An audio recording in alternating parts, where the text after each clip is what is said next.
Alright, good. Well, last time we discussed the New Hampshire predictions, and, well, I guessed using my political science knowledge that Shaheen would win 48-41 and Porter would win 45-42. However, that exactly didn't happen. Does anyone have any ideas as to why this... Obama Nation? Dude, Jackie, ride the youth voting wave. It's all about Obama. So, what were the final electoral results? Does anyone know? I mean, it looks like the entire country was pissed at the current administration, and Obama improved on all his carries numbers across the board. In New Hampshire's presidential election results, Obama garnered 54% of the vote, and McCain 45%. What's interesting about this is that in the national results, that's only 1 point different for these two candidates.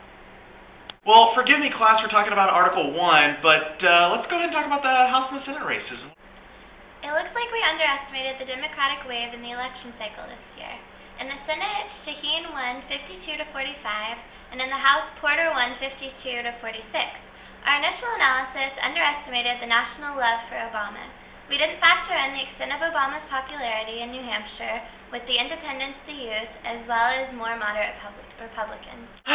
So here's a graph showing the Republican vote share and the gap between youth voters and everybody else in 2008. And what can explain this? Well, I read an article that interviewed college students who said that although younger voters voted with Republicans on policies of a lower tax and more limited government, they were still voting for Obama in the presidential election this year because of foreign policy and social issues. So the youth voter turnout this year was somewhere between 22 and 24 million, which compares roughly to about 49 to 54.5% of the popular vote. That also compares to the vote in 1972 when 18-year-olds first gained the right to vote.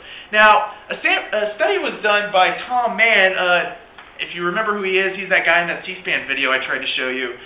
This is a graph that shows what the vote would have looked like had only 18 to 29-year-olds voted. And as you can tell, Obama would have won with 455 electoral votes.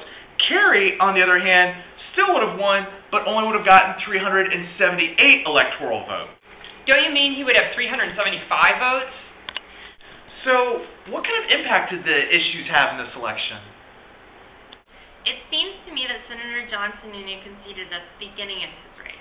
He gave no real strong position on fixing the ongoing problems of this country, whereas Shaheen presented herself as a viable alternative and proved to the constituents they should fire the incumbent by laying out her goals to create new forms of energy as well as repair the healthcare system.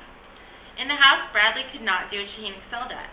He did not prove himself a quality challenger, even though he was the district's representative for many years before. Bradley also could not prove to the district why they should oust Porter after her first term, especially because Porter was able to preempt all of Bradley's attacks.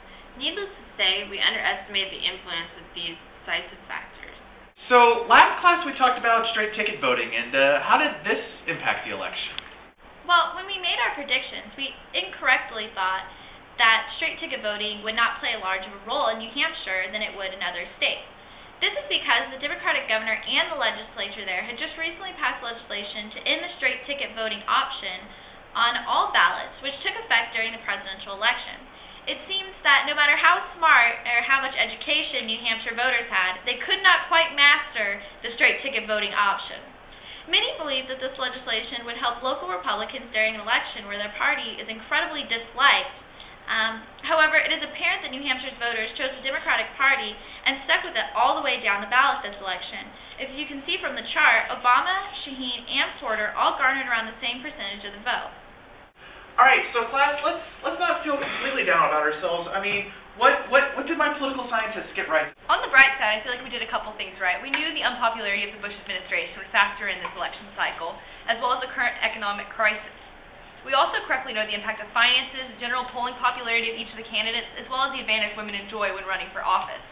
Problematically, we didn't accurately gauge the magnitude of each of these factors, which demonstrated the difference in our result as well as the national election result. Are the beloved independents of New Hampshire going blue, or do you think this is just part of the Democratic wave? Yeah, what do you think, like a political scientist? But unfortunately, we probably won't know that for a few more election cycles.